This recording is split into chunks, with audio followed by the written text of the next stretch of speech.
Hello students, अगर आप हमारे इस चैनल आरबीएस फिजिक्स पर पहली बार आए हैं तो सब्सक्राइब करना ना भूलें, बेल आइकन दबाएं, ऑल करें, जिससे कि हमारे वीडियो के अपलोड होते ही इसके नोटिफिकेशंस आपको मिल जाएं। गति में हम लोग जड़त्व आघूर्ण पढ़ रहे हैं और हम लोगों ने पढ़ा कि जड़त्व आघूर्ण वही काम करता है घूर्णन गति में जो काम द्रव्यमान करता है स्थानांतरीय गति में। तो ये घूर्णन गति में जड़त्व आघूर्ण के बहुत सारे हमारे अनुप्रयोग हैं, बहुत जगह उसका हम उपयोग करते हैं।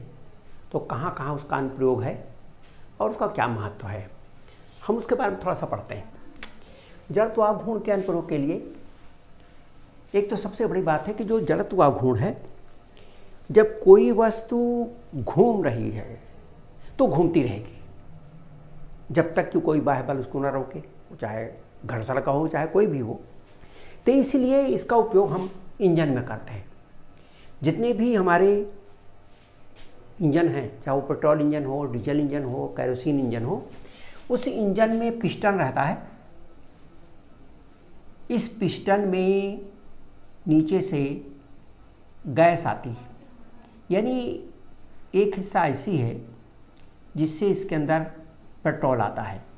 जब पेट्रोल आता है तो इसका जो पिस्टन है, जब इसके अंदर पेट्रोल भर जाएगा और ये वाल्व बंद हो जाएगा, दोनों एग्जॉस्ट वाल्व और जो इनलेट वाल्व दोनों ये बंद हो जाएंगे, तो ये जो पिस्टन होता है यहाँ पर लगा हुआ है, इसके अंदर जो गैस वायु और पेट्रोल का मिक्सचर भरा है, यहाँ पर एक क्रैंक लगा रहता है इस तरह का। और ये जो क्रैंक है इस तरह टेढ़ा, इस क्रैंक में यहां पर ये पिस्टन जुड़ा हुआ रहता है।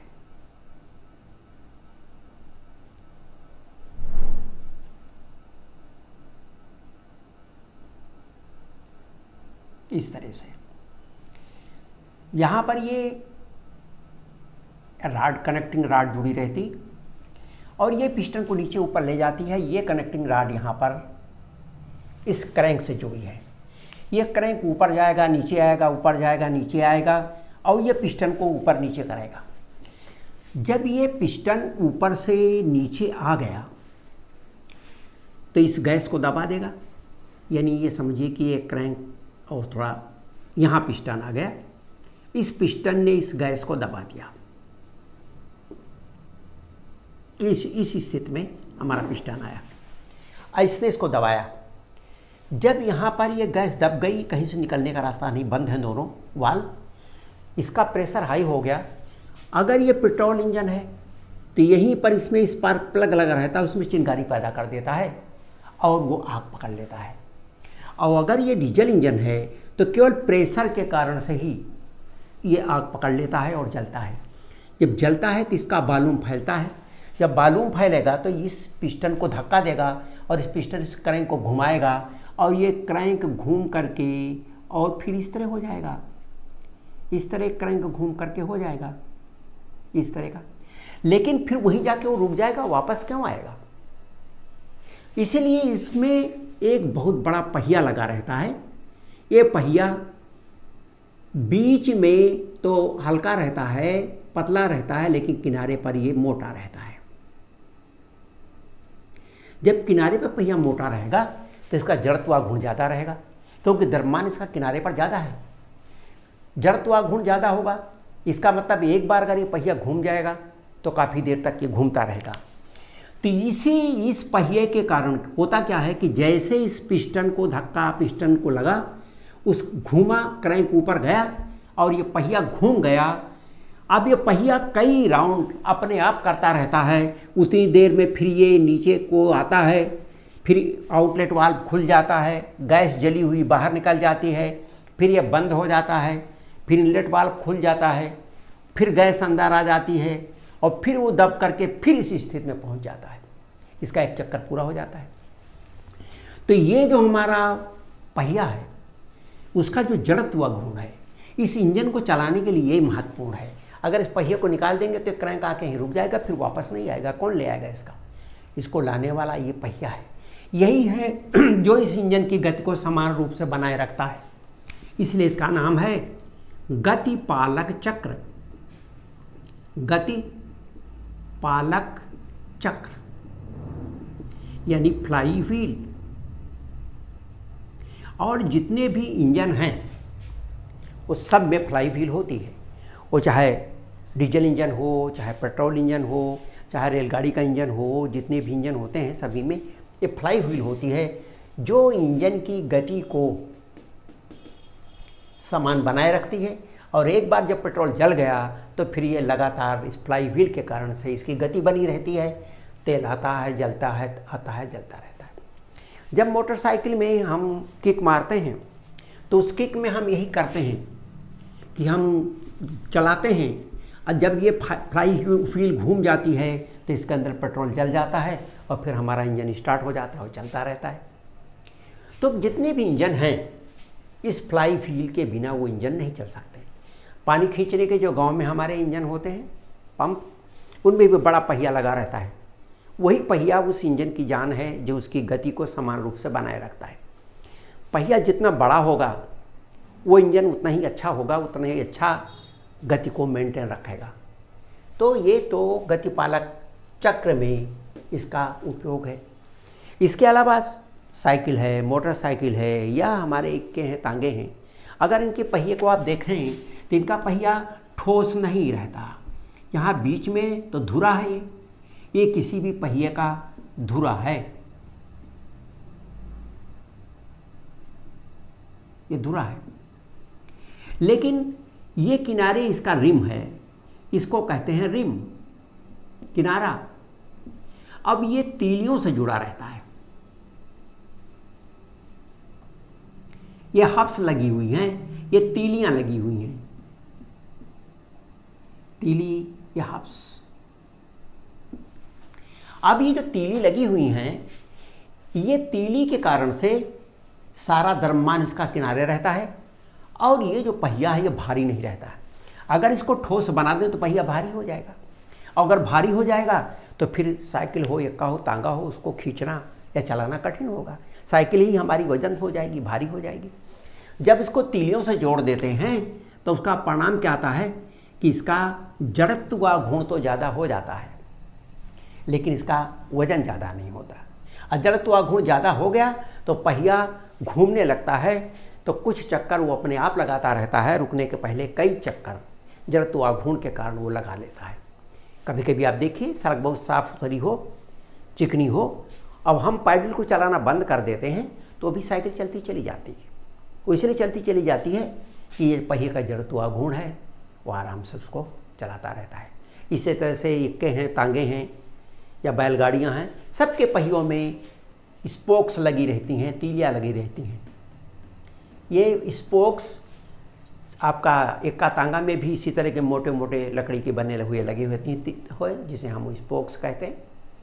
उनके कारण से वो भी, उनका वजन भी हल्का रहता है और जड़त्व व गुण भी अधिक रहता है। तो जड़त्व व गुण को बढ़ाने के लिए ही पहियों की एक विशेष प्रकार की हम बनावट रखते हैं, विशेष प्रकार की रचना करते हैं।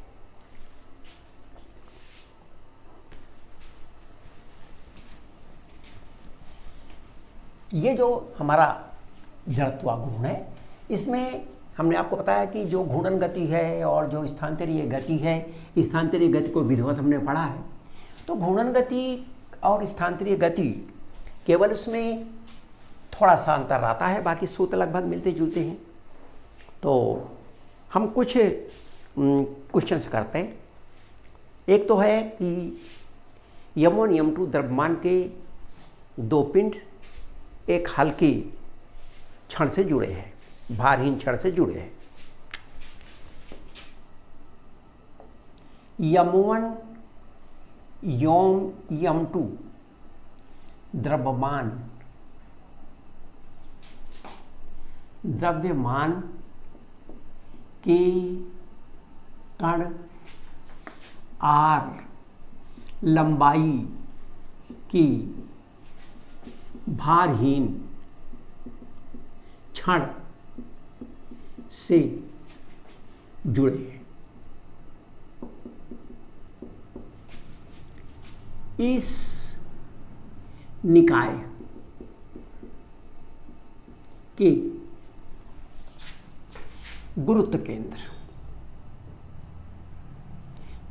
केंद्र से लंबवत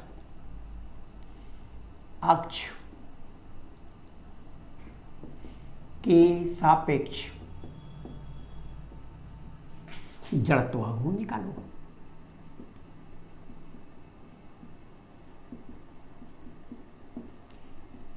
एक क्वेश्चन इस तरह का है। क्वेश्चन यह है, एक पिंड है जिसका द्रव्यमान है m1, एक दूसरा पिंड है जिसका द्रव्यमान है m2, एक क्षण से जुड़े हैं जो भारहीन है, जिसकी लंबाई r है, ये जुड़े हुए हैं। इसके गुरुत्व केंद्र के सापेक्ष, गुरुत्व केंद्र से लंबवत, ये लंबवत अक्ष है, इसका गुरुत्व केंद्र मान लिया g है, तो इसका एक अक्ष लंबवत अक्ष है, ये g है। इस अक्ष के सापेक्ष इसका जड़त्व गुण हमें ज्ञात करना है। तो मान लिया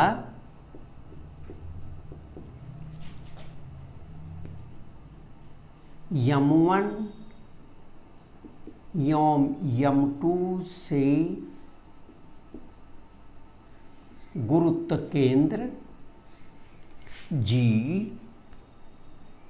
क्रमशः R1 एवं R2 दूरी पर है। जो गुरुत्व केंद्र है ये इससे R1 दूरी पर है और इससे R2 दूरी पर है। ये गुरुत्व केंद्र, इसको G माना, ये गुरुत्व केंद्र है।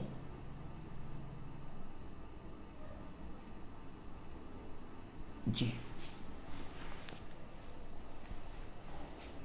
अब इसलिए R1 plus R2 equal to R, ये R है, इसलिए R1 plus R2 equal to R। ये हमारा एक समीकरण हो गया। गुरुत्व केंद्र के सापेक्ष द्रव्यमानों का आघूर्ण सदैव बराबर रहता है। गुरुत्व केंद्र के सापेक्ष द्रव्यमानों का आघूर्ण सदैव बराबर होता है। तो चूंकि गुरुत्व केंद्र के सापेक्ष या परितः, जो भी कर लें, परितः द्रव्यमानों का आघूर्ण बराबर होता है।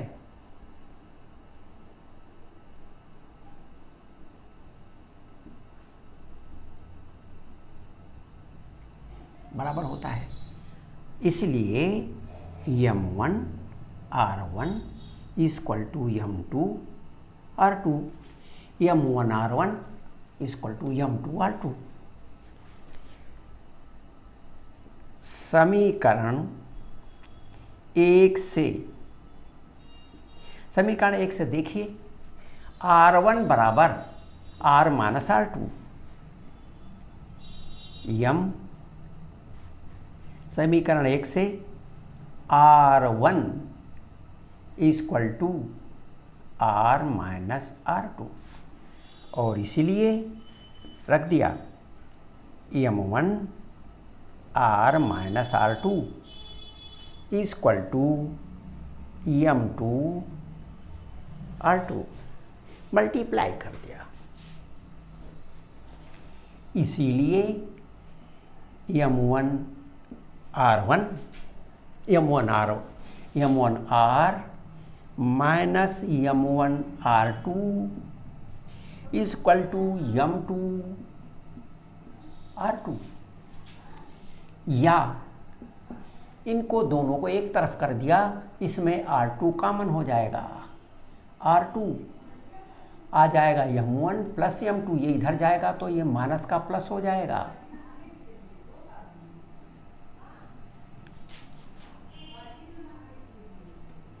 बचा आपका r, और इसीलिए R2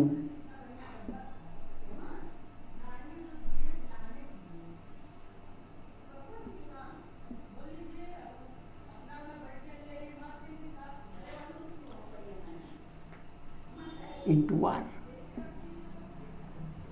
ये हमको R का मान मालूम हो गया, R2 का। इसी प्रकार हम R1 का निकाल लेते हैं। इसी प्रकार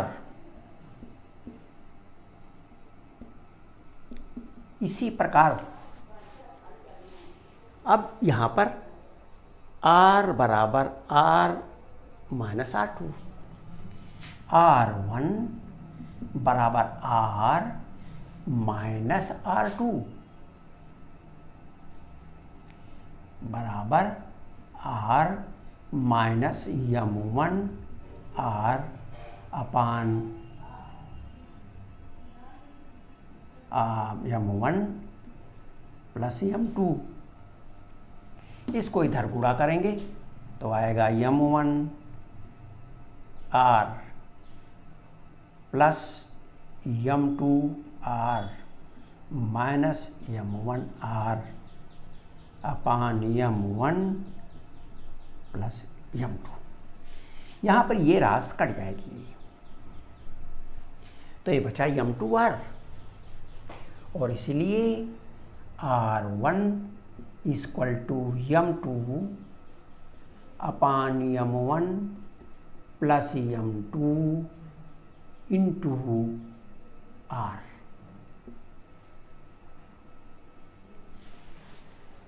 हमको इस दूरी और इस दूरी का पता चल गया। जहाँ R2 है वहाँ ऊपर M1 है, जहाँ R1 है वहाँ ऊपर M2 है, बाकी नीचे का तो वही है। जब हमको ये दूरियाँ मालूम हो गई तो फिर जड़त्व गुण इसके सापेक्ष निकल आएगा।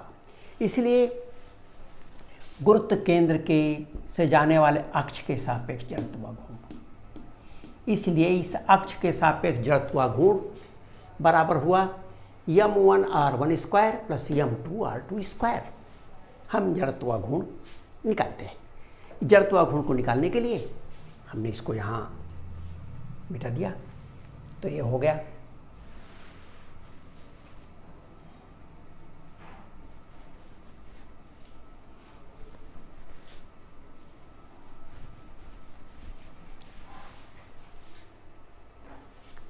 और इसलिए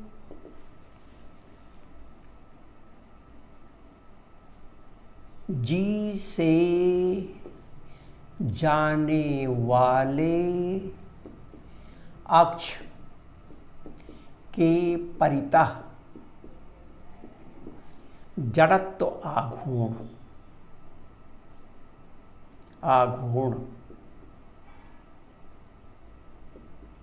आई M1 R1 square M2 R2 square, या I equal to M1 R1 equal to M2 R upon M1 plus M2। ये है आपका M1, ये है R1 और इसका है स्क्वायर। इसी प्रकार है M2 M1 R upon M1 plus M2 का होल स्क्वायर। आप ध्यान से देखें तो M1 यहाँ है, इसको हम बाहर निकालें। M1 यहाँ भी है लेकिन स्क्वायर में है तो एक बचेगा, तो इसलिए M1 बाहर आ गया। M2 यहाँ स्क्वायर में है तो यहाँ M2 बच जाएगा, लेकिन एक M2 बाहर निकलेगा और यहाँ M2 है, ये निकल जाएगा। तो M1 M2 ये कॉमन हुआ, नीचे आएगा m1 प्लस m2 इसका स्क्वायर। अब यहां बचा क्या? जब ये हमने m2 को एक निकाल लिया तो m2 स्क्वायर में तो एक m2 बच गया, और यहाँ m1 स्क्वायर में से m1 निकला तो एक m1 बच गया, और r स्क्वायर और r स्क्वायर तो दोनों में है ही है, ये कॉमन है, ये बाहर निकल गया। अब ध्यान से देखें, m1 प्लस m2 एक घात ऊपर है, m1 m2 की एक घात नीचे है, तो ये इससे इसकी एक घात कट जाएगी, यहाँ बचेगा m1 प्लस m2। इसलिए जो हमें इसका जड़त्वाघूर्ण प्राप्त हुआ, इसलिए I equal to m1 m2 upon m1 plus m2 r square.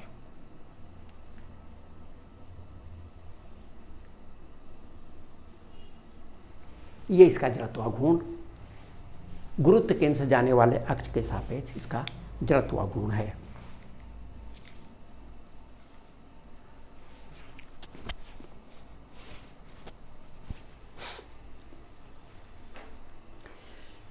तो ये तो हुआ इसका एक एग्जाम्पल है ये, जो हम गुरुत्व जड़त्वाघूर्ण निकाल रहे हैं। एग्जाम्पल 2, 3 किलोग्राम मीटर स्क्वायर जड़त्वाघूर्ण का एक पिंड विराम अवस्था में है। यानी जो एक वस्तु है या पिंड है, उसका जो जड़त्वाघूर्ण है वो हमें दिया हुआ है 3 किलोग्राम मीटर स्क्वायर। ये विराम अवस्था में है, यानी इसका जो प्रारंभिक कोणीय वेग है, क्योंकि घूर्णन गति होगी, जब उस पर बल आघूर्ण लगेगा तो घूर्णन गति होगी, स्थानांतरित तो होनी नहीं। घूर्णन गति के लिए फिर प्रारंभिक कोणीय वेग 0 है, विराम में है। 6 न्यूटन मीटर का बल आघूर्ण 20 सेकंड तक लगता है। तो जो टाउ दिया हुआ है, ये दिया हुआ है 6 न्यूटन मीटर। 6 न्यूटन मीटर का बल लगाते हैं, और कितनी देर तक लगाते हैं? 20 सेकंड तक। तो ये जो पिंड है, ये कितना कोणीय विस्थापन होगा, यानी कितने चक्कर लगा रहा होगा? एक चक्कर में 2 पाई रेडियन, तो कुल कितने रेडियन ये घूम चुका होगा? एक तो ये निकालना है कोणीय विस्थापन कितना है, कितना घूमा। जैसे घूमना, एक बार घूमा तो ये 2 पाई, फिर 4 पाई, 6 पाई, 8 पाई, इस तरह से ये हुआ कितना कोणीय विस्थापन हुआ। ये एक चक्कर लगाता है तो कोणीय विस्थापन 2 पाई होता है। आधा चक्कर लगाएगा तो पाई होगा, 3 चक्कर लगा लेगा तो 6 पाई होगा। तो यही निकालना है कि कोणीय विस्थापन कितना होगा। अब आइए, पहली चीज़ तो ये है कि हमको इसमें कोणीय त्वरण का पता नहीं है। जब बल आघूर्ण लगेगा तो उसमें कोणीय त्वरण पैदा होगा, इसलिए कोणीय त्वरण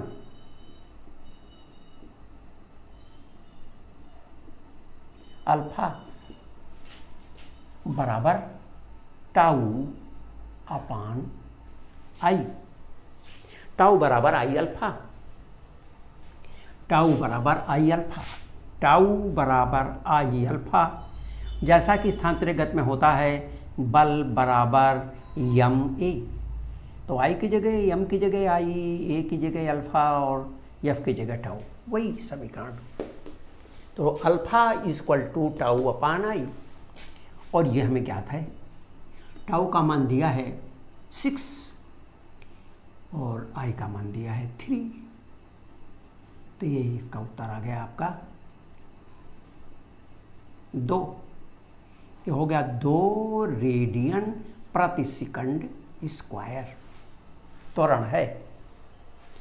अब हमको कोणीय त्वरण निकालना है। हम लोगों ने घूर्णन गति, ये भी 3 समीकरण पढ़े हैं। 3 समीकरण में अब कौन से समीकरण का हमको इस्तेमाल करना है? जो चीज़ निकालनी, जो चीज़ उसमें और ज्ञात है, उसी के आधार पर हम तय करते हैं। एक तो हमने पढ़ा है omega equal to omega 0 plus alpha t. इसमें कहीं कोणीय विस्थापन नहीं है।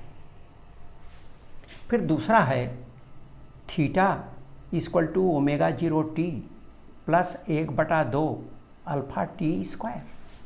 देखिए इसमें प्रारंभिक वेग भी है, टी भी है, कोणीय त्वरण भी है और ये कोणीय विस्थापन भी है। हमको इसी का इस्तेमाल करना है इसका। तो इसलिए कोणीय विस्थापन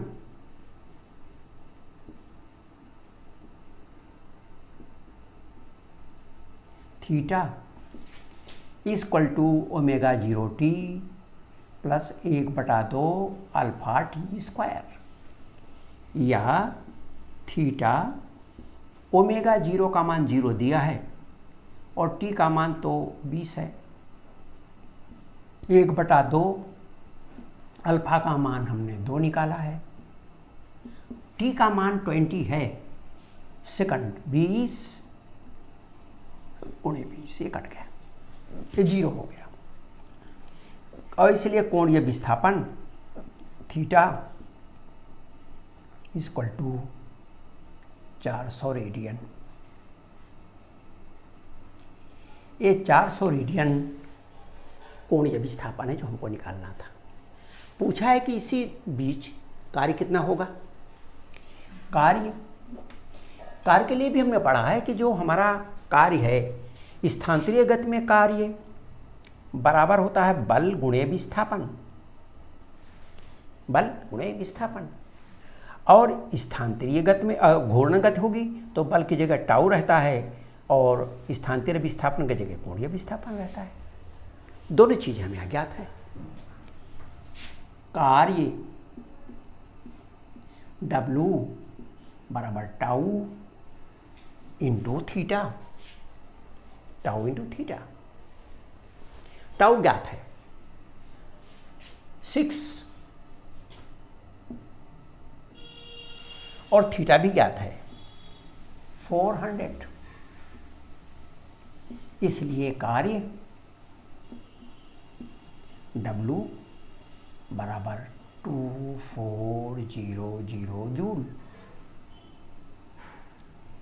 इतना कार्य होगा।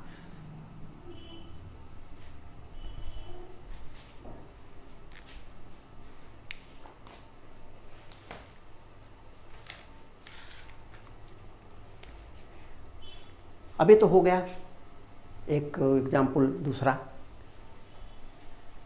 हम लोग और देखते हैं।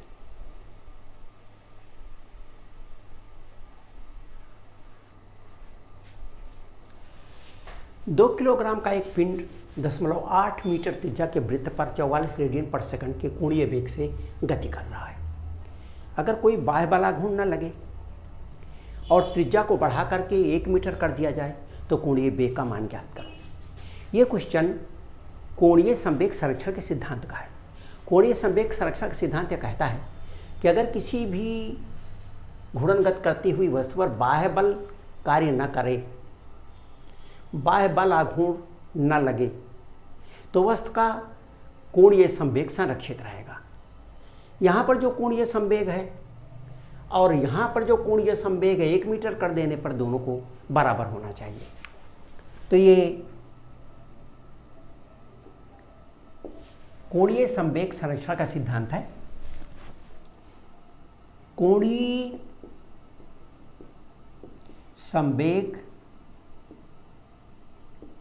संरक्षण से I1 ओमेगा 1 बराबर I2 ओमेगा 2। I1 यम आर स्क्वायर ते हो गया, यम तो हुआ 2 और आर बराबर हुआ 0.8 इंटू 0.8। ओमेगा 1 बराबर है 44। I2 I2 दिया है। I2 के लिए द्रव्यमान तो वही 2 है, लेकिन त्रिज्या 0.8 की जगह अब 1 हो गई। पहले यहाँ पर जो R1 था वो था 0.8 मीटर, अब R2 हो गया 1 मीटर, लेकिन द्रव्यमान वही है, तो द्रव्यमान तो 2 रहा, लेकिन R2 हो गया 1 मीटर, इसलिए 1 का स्क्वायर। अब हमको निकालना है इसका ओमेगा 2 कितना हो जाएगा, इसीलिए ओमेगा 2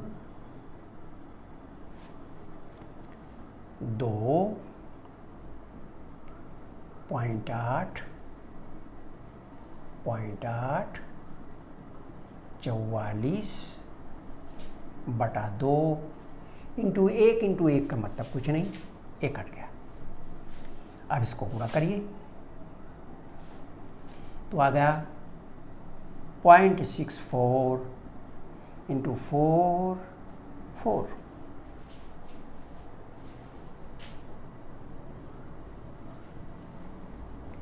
गुणा करेंगे तो आएगा 16,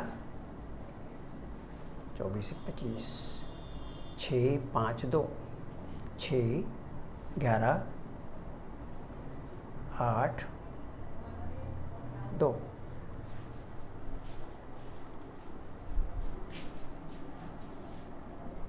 28.16 रेडियन प्रति सेकंड। इसलिए इसका जो चाल ओमेगा 2 होगी वो 28.16 रेडियन पर सेकंड होगी।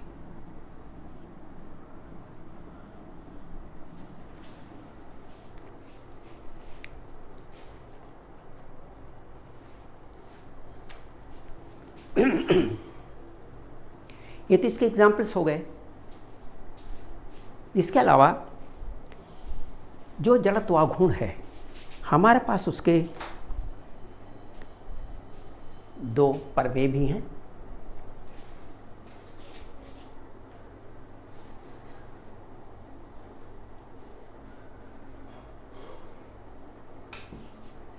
या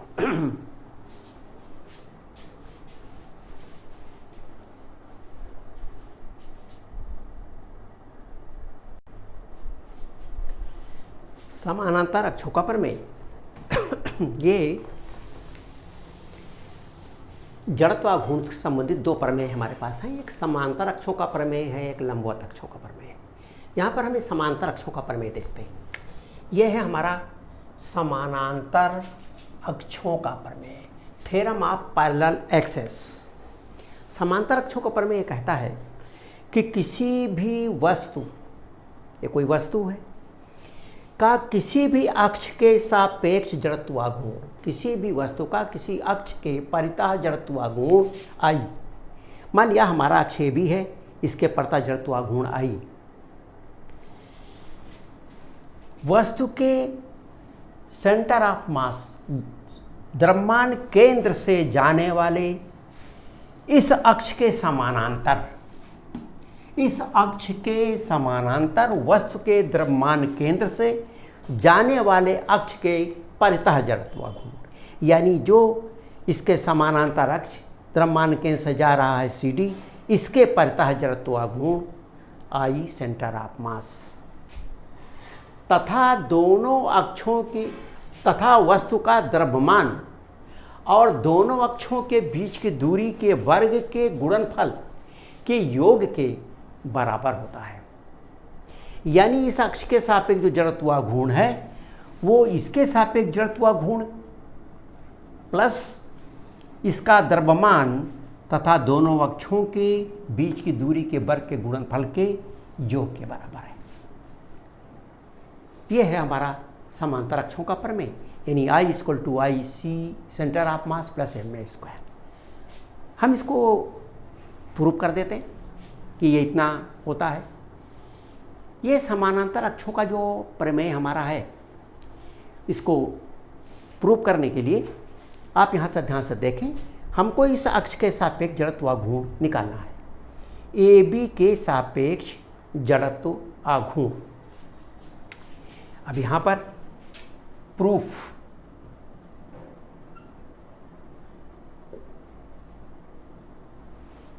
ए बी के सापेक्ष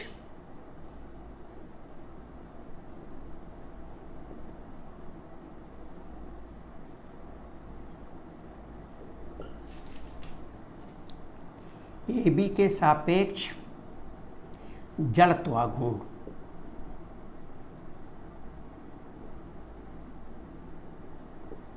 आई इज इक्वल टू, इसके सापेक्ष आई है। अब हम पूरी वस्तु का निकालेंगे।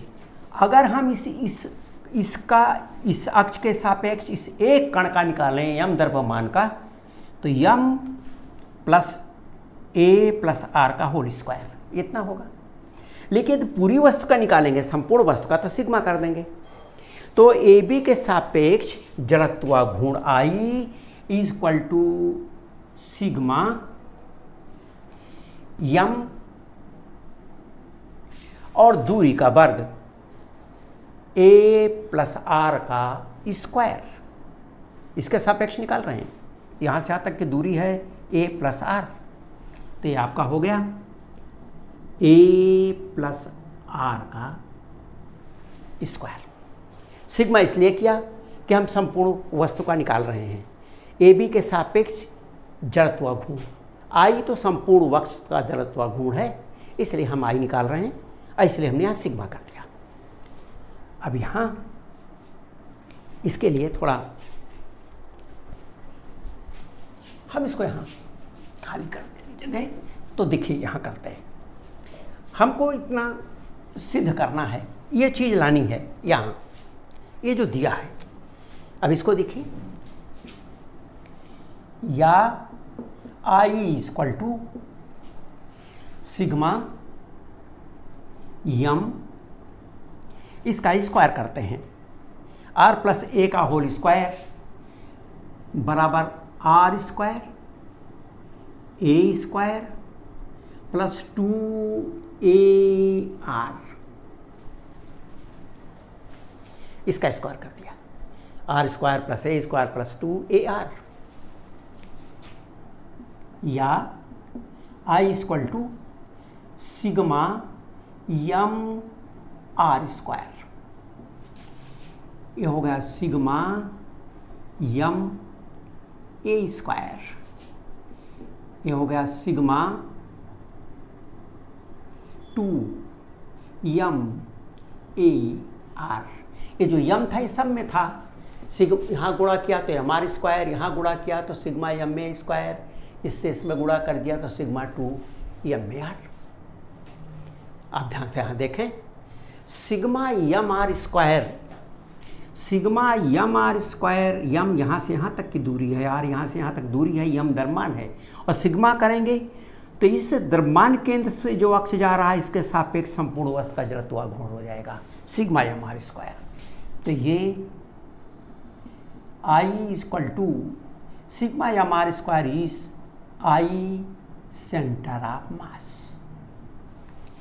यहाँ देखिए, ए तो कांस्टेंट है, दोनों अक्षों के बीच की दूरी, ये तो अक्ष हमने लिया और ये अक्ष पहले से फिक्स है, इनके बीच की दूरी एक कांस्टेंट है, तो ये आपका जो स्थिर है ए स्क्वायर, ये बाहर निकल आएगा तो बचेगा सिग्मा यम। यहाँ देखिए, इसमें भी ए और 2 बाहर निकला तो ये बचा आपका सिग्मा यम आर। आर द्रव्यमान केंद्र से जाने वाला, द्रव्यमान केंद्र से जाने वाले अक्ष से दूरी है आर, और यम द्रव्यमान है। द्रव्यमान केंद्र के परितः संपूर्ण किसी भी वस्तु के संपूर्ण कणों का द्रव्यमानों का आघूर्ण हमेशा 0 रहता है। द्रव्यमान केंद्र से जाने वाले अक्ष के परितः संपूर्ण वस्तु का द्रव्यमान का आघूर्ण, संपूर्ण वस्तु के द्रव्यमान का आघूर्ण सदैव 0 रहता है, तो ये 0 हो जाएगा, चूंकि sigma m r square equal to 0, तो ये 0 हो गया। और ये सिग्मा यम का मतलब वस्तु का संपूर्ण द्रव्यमान, सिग्मा m माने सभी कणों का जोड़। इसलिए I equal to I centre of mass plus ma